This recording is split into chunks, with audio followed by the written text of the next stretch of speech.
What is good, defenders, and welcome to your favorite pre-match segment here on Defenders of the Bank. Of course, this is One More Sleep. It's the night before a match, so you know what time it is. That's what we do here on Defenders of the Bank. We're a little bit early tonight. It's only about 8:30 that we're doing this. Usually we get on here about at 9. I say we because hopefully you know my voice. It's the Scarf. J.R. Liebert here as we near episode 360 of Defenders of the Bank, and joining me live across the interwebs, ready to lasso, hopefully, another 3 points for LAFC. I give you one, Chris Lafferty, LAFC Laugh. We are back, baby! Scarf, my man. Last time I saw you, I was in Las Vegas getting ready for WrestleMania Night 2. I was so fired up. And then I got home, and then I got the flu, and I was all down, and it was solo Scarf for all these episodes we had planned. I was on my bed, couldn't get out of bed. I was sweating bullets. I was sick as a dog. But now, thanks to modern medicine, and a lot of rest and a lot of fluids, I'm back, baby. I am back. I am feeling great. I got this renewed sense of life. I am ready to face Houston. I'm wearing my new jersey that I got, the pre-match kit for Earth Day. Man, everything is good. Let's go. The important thing that the millions And millions are really concerned about is can you run again? Are you good to run? So the worst part about having the flu was that I had to withdraw from the Rose Bowl half marathon last Sunday. Right. I couldn't do it. I had this year, the first 4 months, I had 4 races. I was going to do 4 months, 4 medals. It was going to be an accomplishment. I was going to throw up the 4s. I was going to have all the medals right here. And I had to back out. I couldn't do it. I couldn't run. I couldn't breathe. I couldn't even get out of bed. But congratulations to about the 12 or so members of the Black and Gold Running Club who ran. My biggest concern was Ruben and Cougar. They said every time I mention running, they take a shot. This is the soberest they've been in years. It's crazy. I haven't had anything to talk about. But don't worry, I have a new race coming up next month that I'm sure I'll mention at some point, because you know me and talking about running. Listen, that's why I bring it up. We can't have too many sober listeners here at Defenders of the Bank. So, yeah, look, happy to see you back. Happy to see you healthy, my friend. And it's going to be a fun take here on One More Sleep, as it's the Houston Dynamo that head into BMO Stadium. By the way, the same Houston Dynamo that beat us earlier in the year, 1-0. We're going to talk about that just a little bit. But look, I want to get the most important news out of the way. Saturday's match will feature the introduction of the Pepsi combo at BMO Stadium. That's right. Get excited. Available for LAFC matches only, the Pepsi combo includes chicken tenders and fries, plus one Pepsi beverage of choice. That would be either Pepsi, Diet Pepsi, or Pepsi Zero Sugar. And it's only $15 for the chicken tenders, fries, and Pepsi. The combo is available from when the gates open at 6 through opening kickoff. And then as soon as they kick the ball, that combo magically goes up to $20. So you can save yourself $5 by getting there early, some chicken tenders, fries, and a Pepsi for $15. Not bad. At Dodger Stadium, the Pepsi itself is just $15 at that point. So not terrible. Want to hear a story about $15 in concessions? I can't wait. Earlier tonight, I was out with our dear Philly. He's doing some road work for UC Riverside baseball right now. He was scoring the game for them. They're at Cal State Northridge. Cal State Northridge is pretty close, about 20-25 minutes from where I live in the Valley. So we decided, hey, let's go check the game out. So we go down there, and I ordered myself at the concession stand a soda, Starry, the lemon lime drink, whatever it's called now, and a bag of Cracker Jacks, just a regular size, not a big one or anything. $14.97. What the heck is that about? For a bag of Cracker Jacks and a soda at Cal State Northridge, it cost me 14 something. That's Listen, a joke. You got to pay that. Compared to our deal. They got to pay that NIL money. That's for sure. Don't forget all that. All right, listen. All jokes aside, there really is the Pepsi combo, $15 before kickoff tomorrow. I wanted to let everybody know that it looks like that's going to be a thing from here on out. So if you want to save $5, hit up the stadium a little bit early.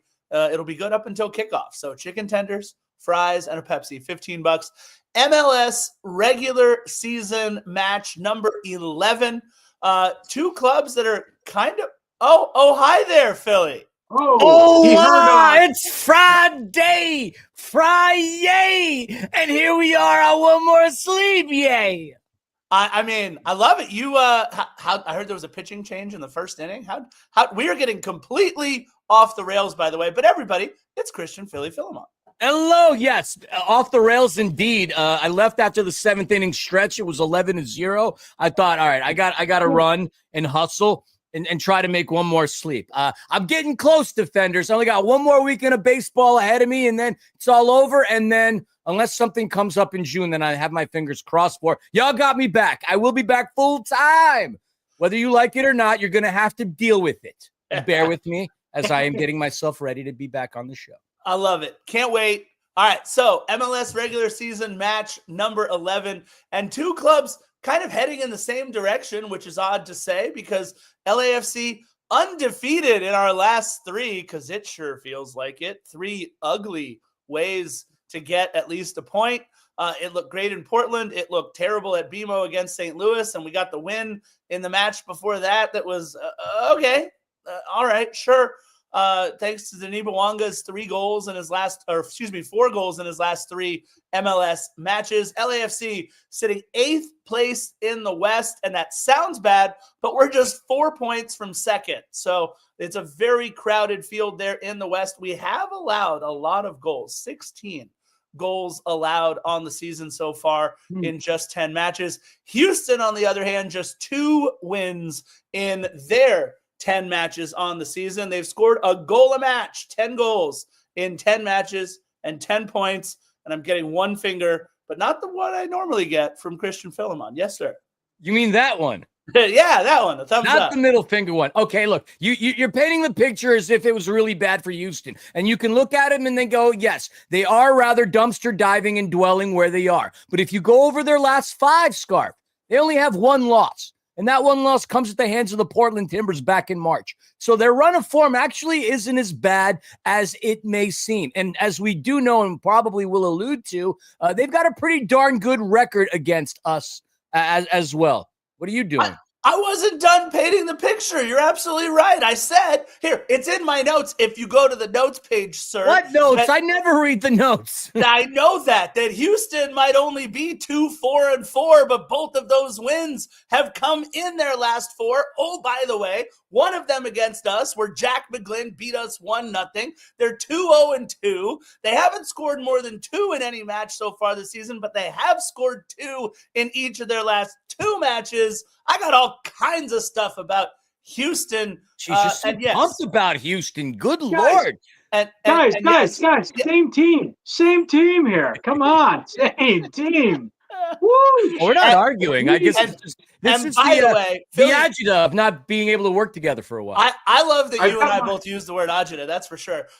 Philly, the same can kind of be said about our 17 match history against them, right? We got 6 wins, 6 losses, 5 draws. All but 3 of those matches have been in the regular season. The most important match we won, beating them in the 2023 MLS Cup playoffs. But you and I, Philly, we always talk about that stupid loss against them in the semifinals of the U.S. Open Cup back in our maiden voyage in 2018. That was a really stupid loss. But that's not the game that comes into mind when I really think of Houston. The game that pops into my mind is the rain delay game that occurred in 2019. The game in which I ended up catching an Edward Atuesta free kick goal. That was the day we sealed the supporter shield for ourselves. So that's actually what I think about when I think of Houston. If there's anything else I think of, if you go back, and this was, I guess 2020, maybe 2021, that incredible save that Mohamed El Munir made on that run by, I forget who it was. Oh God, what was his name? He went overseas for a little bit. Yeah, God, my memory. I'll have to go back and look, but that was an incredible play by Mohamed El Munir. Absolutely. Yeah, so I mean, I have more positive moments than losing in the Open Cup to them year one. And yes, you were at the Weezer concert, listening to "Say It Ain't So" or whatever when that result happened. I was at the fields with Panda. God, it's crazy to think that we've probably forgotten so many things that have happened in LAFC's tenure that we've forgotten more games than I'd say the average fan has been to. Yeah, we've done this a little bit. Lafferty, you've got a kind of an odd connection to the 2023 playoff win that LAFC had over Houston. Want to share your connection to that playoff win for LAFC? Yeah, I sure do. I came back from my trip to Connecticut for Thanksgiving. And then, well, as I was coming back to Connecticut, about a day before that Western Conference final where we beat Houston and sent them packing, well, Brendan Burke, the assistant coach for Houston Dynamo, decided, well, now that you're back from Connecticut, I'm going to go over there and I'm going to take the job with Hartford Athletic as the head coach. So, well, I left and I came back and he left. So, yeah. So Brendan Burke is the head coach of the Hartford Athletic, former assistant coach of the Houston Dynamo, and his last game as a coach for Houston Dynamo was against LAFC. There you go. When we talk about coaches, we know Steve Cherundolo. How about DC United legend Ben Olsen behind the bench there for the Houston Dynamo? Not only is he a DC United legend for 73 goal contributions in 271 matches, he also coached them for over 300 matches as well. Overall, he has actually been at the helm for 478 matches in Major League Soccer. Dude's only 48 years old, and he's already coached almost 500 matches in MLS. And he actually smiles, unlike Peter Vermees sometimes. The record, though, not great. In those 478 matches, exactly 300 of those have not ended in a win. Only 178 wins in 478 matches. But he has done something twice that we have only done once, and that's win the U.S. Open Cup. He won it once with both DC United and with Houston. A lot of respect between Steve Cherundolo and Ben Olsen. Yeah, I mean, you got to give the guy credit. I mean, in such a, not a lot of time, or for a young coach to have 2 U.S. Open Cup victories, it's fantastic and good for that guy. I mean, look, not the best win-loss record, not the prettiest win-loss record, but hey, the guy's been able to do a lot in a short amount of time. So, good for him. And I have to say, he inherited a pretty rough shape Houston team, but he's taking them back now. We're certainly seeing a lot of improvement for Houston under his watchful eye. So he's got things going in the right direction, which you got to give him a lot of credit for. And I think for Houston, really all you can ask is to just give him a little bit of time and have the, as long as the front office is patient with him and lets him do his thing, it seems like Ben Olsen has the Houston ship on the right track. Yeah, they've got a brand new rocket they're bringing into BMO Stadium that we'll talk about for sure. But Philly, I know you're super excited because, look, Houston basically has 5 guys that don't come off the field. We're going to hear about Ezequiel Ponce in a little bit. Midfielder Amine Bassi, who, 2 years ago or last year was their leading scorer. And then they got 3 defenders. They got Artur, they got Femi Awadesu, and they got, I don't know, Philly, remind everybody where you went to college again and who that other guy on their back line is. Indiana, we're all for you. We will fight for the cream and crimson and the glory of old IU. Griffin Dorsey, baby. Griffin flipping Dorsey. 3 assists on the season in the 10 matches that he's played. And I got to tell you, out of all the Hoosiers that have been drafted as of late, Jack Marr, Tennessee, Nashville, just another one that I'm thinking about. Look, Indiana produces a lot of stellar soccer talent. 8 national championships. I've said it time and time again. Only St. Louis University has more, and all those were obtained in the 70s for the most part. Griffin Dorsey's continued to improve year upon year. Last season, in the time that I spent watching him, He looked really good, man. Like put on some muscle and really was a lethal defender and took care of some business. Now he's contributing on the offensive end. Granted, not that many people are contributing on the offensive end, but 3 assists coming by way of a defender. That's all good, man. And yes, I am proud. I am touting him. And he might happen to be my player to watch. No spoiler alerts now, but yeah, Griffin Dorsey, baby, Indiana University. What can I say? And for the record, Philly didn't send me anything for the slide, so it's going to be kind of fun. We're going to let Philly do it off the cuff, which, oh, by the way, I think he'll be all right with. That's going to be a lot of fun.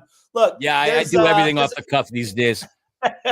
There's a couple of guys that we know and love coming back, or at least that we know in the case of Franco Escobar. He also, by the way, kind of doesn't come off the field for them as well. So you got their back line of Artur, Femi Awaresu, Griffin Dorsey, and Franco Escobar. He was only with us in 2022, but he did have the 14 starts in 23 matches, a goal, 2 assists. He didn't leave, I think, on the best terms at LAFC.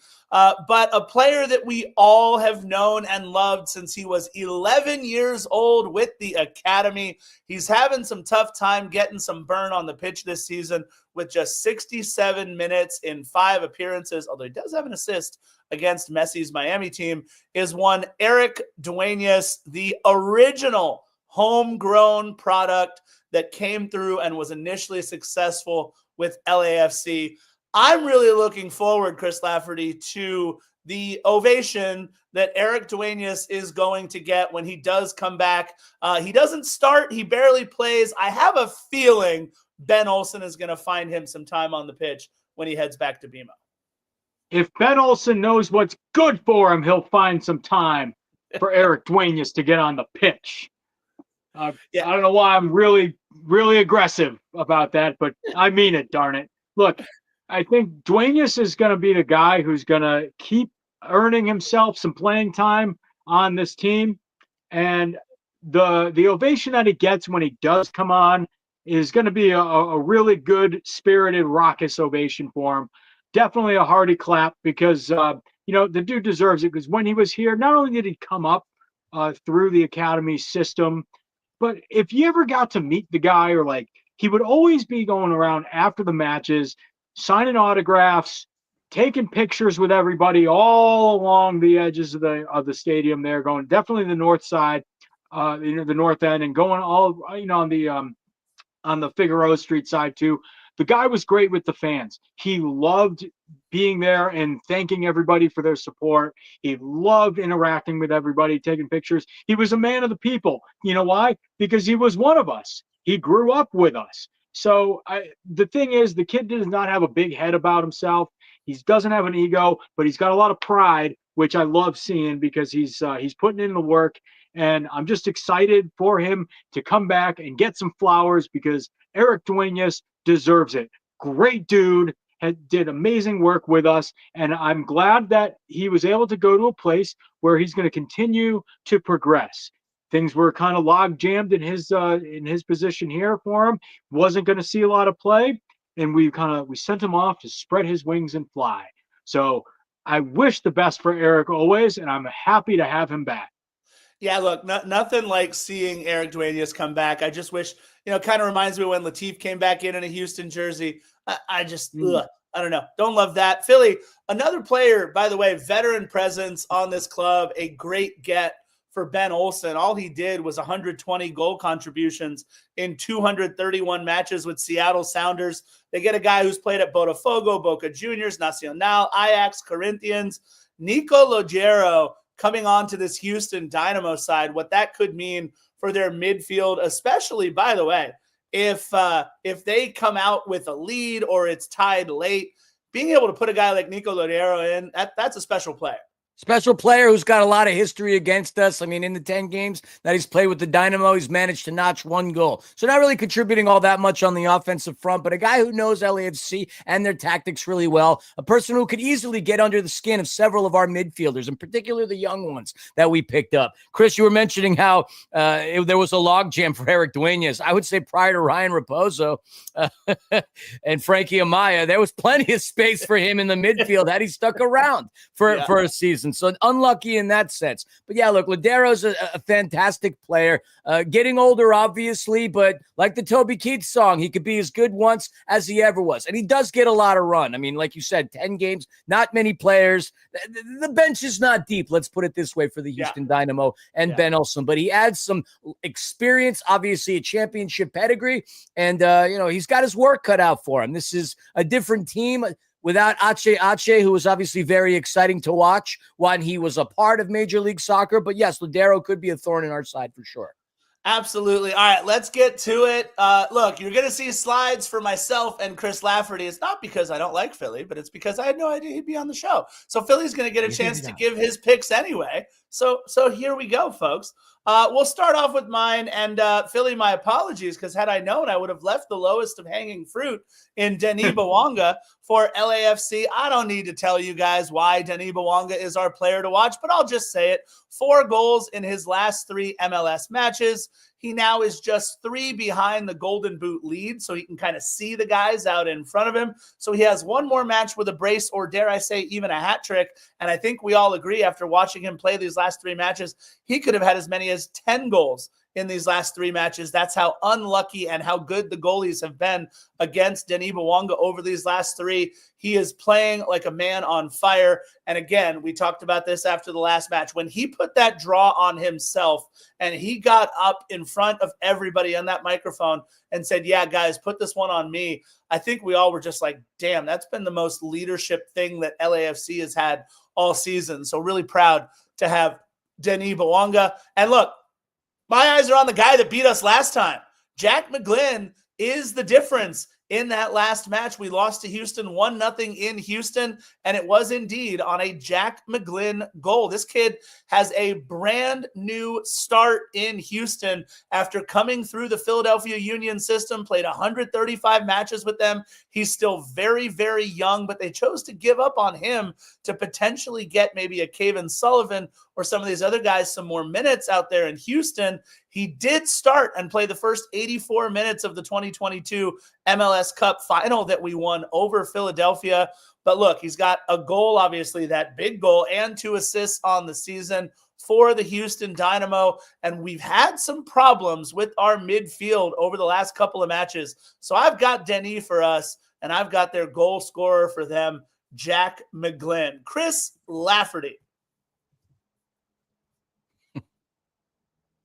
Look, my players to watch are Cengiz Under for LAFC, and here's why.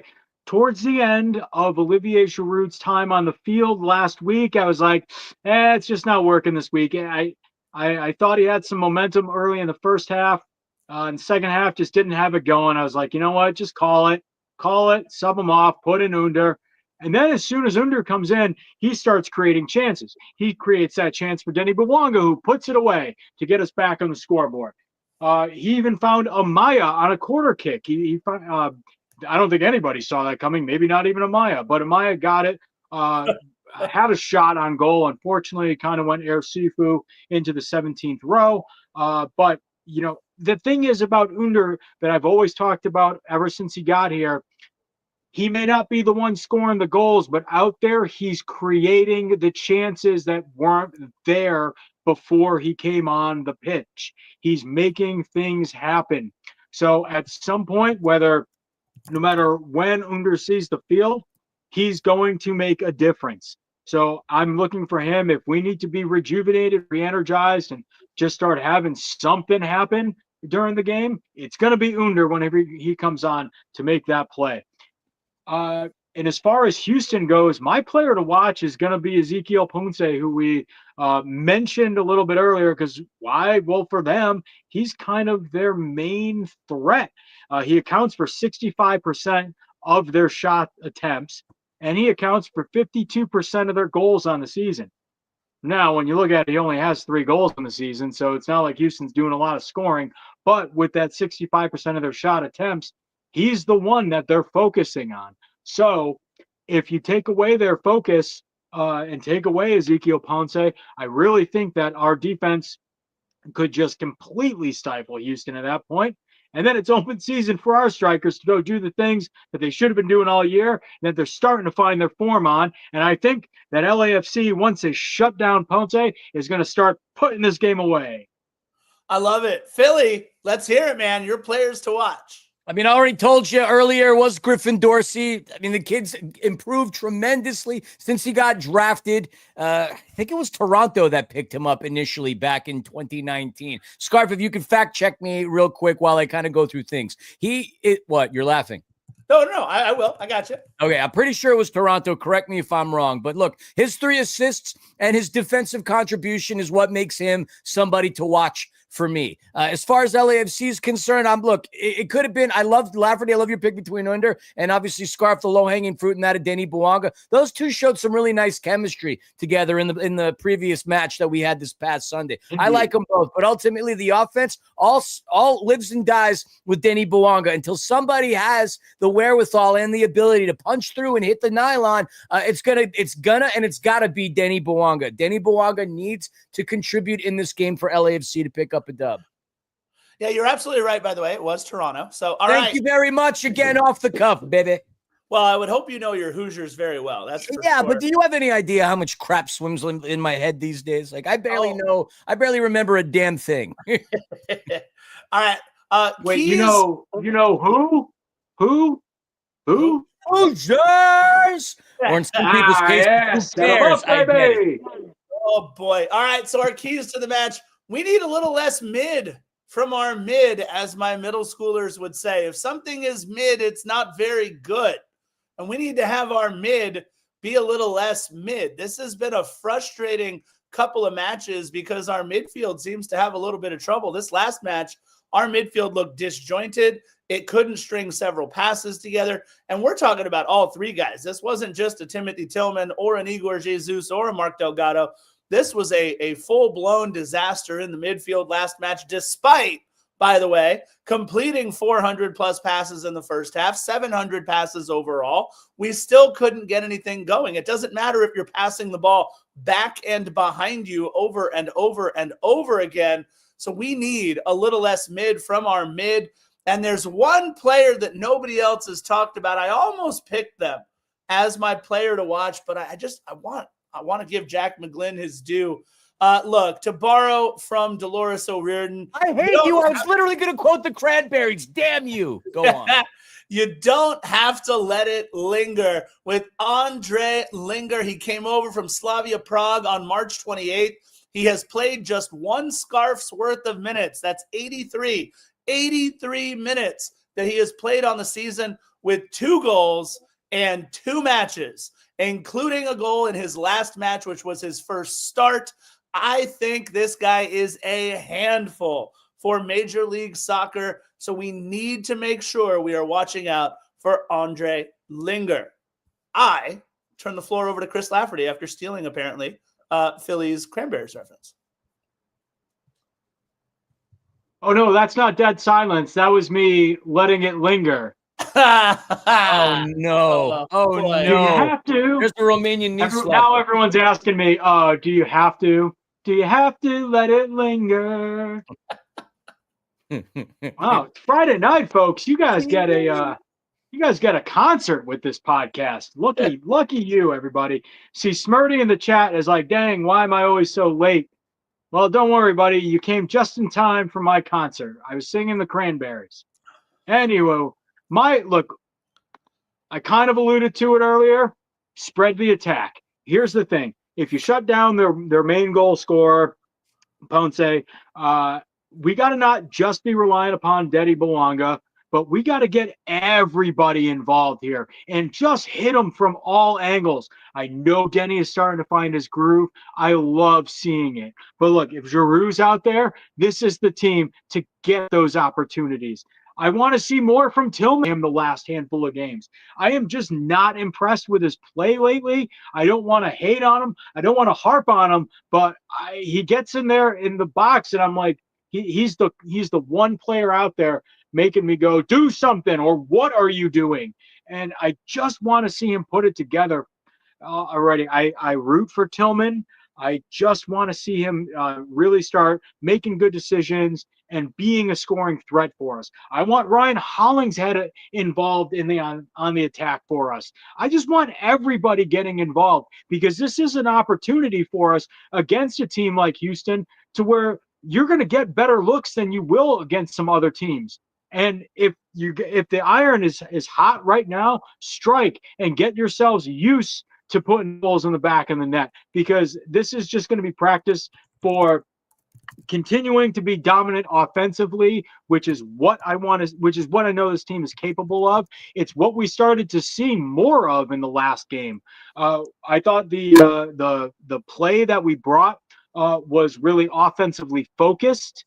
And I think if we continue that and really give ourselves the opportunities against a down team like Houston, we're going to surprise everybody except ourselves, because I know we can do it. And that's only going to happen if we spread out the attack, make their defense too overwhelmed, and everybody is going to get a piece of the action tonight. And just like everybody's going to eat with that $15 chicken and Pepsi deal, everybody's going to be eating on the scoreboard tomorrow, and everybody's going to get in on the attack and getting some goals. Yeah, wait till you guys see Chris Lafferty's score prediction for this one. This is going to be a fun one. But before we get to that, Philly, your keys to the match. I mean, I don't say this very often, but man, these are two really tough acts to follow between Lab's keys to the game, which quite honestly, brilliant. And then you and your references. I literally had Dolores O'Riordan in my head.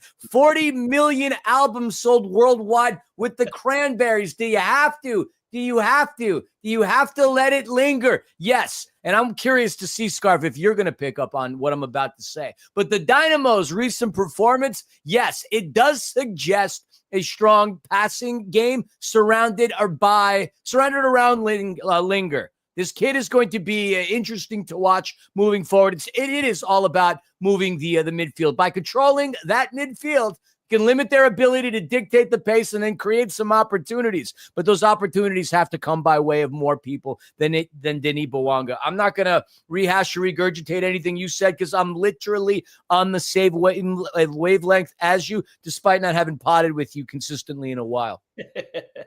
I love it. Look, it's going to be interesting to see how Ondrej Lingr affects the attack. That's for sure. I don't think it's going to affect the attack all that much because I think this is a match where we can get right. Look, the one thing we've been able to do pretty well all season is counter. And Houston loves to possess, so that will give us plenty of chances to counter. And I believe this is one that Denis Bouanga does not miss the mark or does not have their keeper make an incredible save or two or three on him early. I actually think we get out and we score early in the match, first 20 minutes. I think LAFC is going to get one. And then all that possession, all that game that Houston will be trying to play will be for naught, and they are going to have to open up. They are going to have to go on the attack, and that is when we are at our best. Assuming David Martinez is healthy, assuming Cengiz Under is ready to go, assuming Nathan Ordaz is ready to go. I love our front line. Olivier, you can sit this one out, my friend. It's all right. You can play in the next match, maybe. I just think that we need to bring all of our weapons to play tomorrow as early as possible. And I really do I'd rather start Cengiz Under than bring him off the bench, get as much as we can out of him maybe for the first hour or so, and then bring in a Nathan Ordaz or a David Martinez, whoever doesn't start between the two of them. And it's going to be fun times. And I'll also predict a Ryan Raposo debut for LAFC in some way, shape, or form. So I've got 3-1. Hold on to your butts, everybody, because here comes Chris Lafferty. Yeesh. Boom, boom, boom, boom. 4-0 LAFC. Tomorrow is the night where we just absolutely go ham on Houston. Look, I feel it. I feel like tomorrow is where we just open the floodgates. We say enough is enough. Everybody's eating tomorrow. Everybody's getting those shots on goals. We got Bouanga. We got Ordaz. We got Martinez. We got Giroud. We got Under. We got Hollingshead. We got Marky Delgado. We got everybody coming to play tomorrow. Everybody's taking shots, and 4 of them are going to go in. Hey, maybe even more. Maybe they're going to look at what I said. 4-0 and go, that's a little conservative, laugh. And I'm like, you know what? You're right. Great. Make it 7-0. I don't care. Houston is the team we got to pounce upon. It's going to be Ezekiel pounced tomorrow. That's how it's going to be. LAFC is coming up big. We got some new guys coming in. They're bringing the excitement. They're bringing the new energy. They're bringing the fresh legs. All the guys that have been there that have just been dying to get something going. Tomorrow is the day they make it happen. I love it. Philly, first of all, I've got 3-1. He's got 4-0. Where are you going with your score prediction? Again, what tough acts to freaking follow. Lafferty, mic drop. No question about that. You're on fire today, homie. And I'm not just saying that because I hung out with you earlier. You're absolutely on fire. I'm going to be a little more conservative in terms of my goal scoring prediction, considering that only Denis Bouanga can score goals, but he does get a goal and an assist. And because of the fact that we let a team that only has scored 5 goals all season scored 2 against us last week, I mean St. Louis City SC, I believe that the boys would have worked really hard in practice to really shore up some of those defensive errors and mistakes. We get the clean sheet. We beat the Dynamo at home 2-0 to avenge the loss earlier this season and to move forward into the brighter lights. They do not score on us, and Denis scores and assists. As far as who gets the next one, I'm willing to go out on a limb on this one and say Denis. But I'm going to pull back and go a little more conservative and say he's going to get the dime and the goal. 2-0 LAFC. All right, Philly, real quick, your thoughts on Joel San's comments. Let's try under Bouanga and Abobasi in the middle to get the start. What do you think about Jeremy Abobasi playing in the middle at the 9? I mean, honestly, yeah.